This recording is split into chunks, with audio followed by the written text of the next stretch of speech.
Parmi les médiums qui collaborent avec les milieux scientifiques, Jean-Pierre Girard réalise sous contrôle rigoureux et en marge de toute exploitation commerciale au music hall des expériences sur la torsion des barres métalliques qui ont suscité le plus grand intérêt chez les chercheurs métallurgistes de la société Péchinet. Contrairement à Uri Geller, le célèbre torsionnaire de petites cuillères dont les démonstrations sont discréditées par les scientifiques, Jean-Pierre Girard s'est prêté à des examens en laboratoire, en présence d'huissiers et aussi d'illusionnistes professionnels qui ne contestent pas l'authenticité des phénomènes. J'ai procédé avec un de mes collaborateurs, une expérience qui avait comme objectif non pas de convaincre qui que ce soit, mais de nous convaincre nous-mêmes. Nous nous sommes posé la question de la manière suivante. Quelle est la force que l'homme le plus fort est capable de développer sur un barreau? Quel est le barreau qui est réellement intordable? Et nous avons réalisé ce barreau.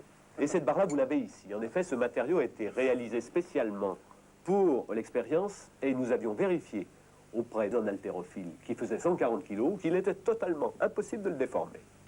Nous avons ensuite fait venir M. Girard à Grenoble et dans des conditions qui nous convenaient parfaitement en ce qui concerne le protocole, nous avons donné finalement notre fameux barreau à Jean-Pierre Girard.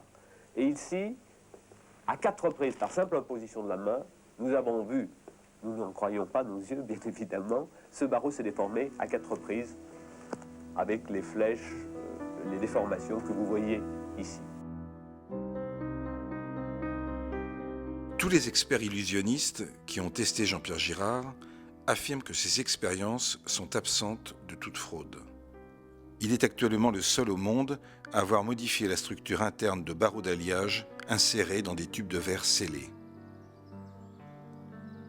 Il peut dévier un faisceau de particules ou détruire à distance des bactéries dans une éprouvette.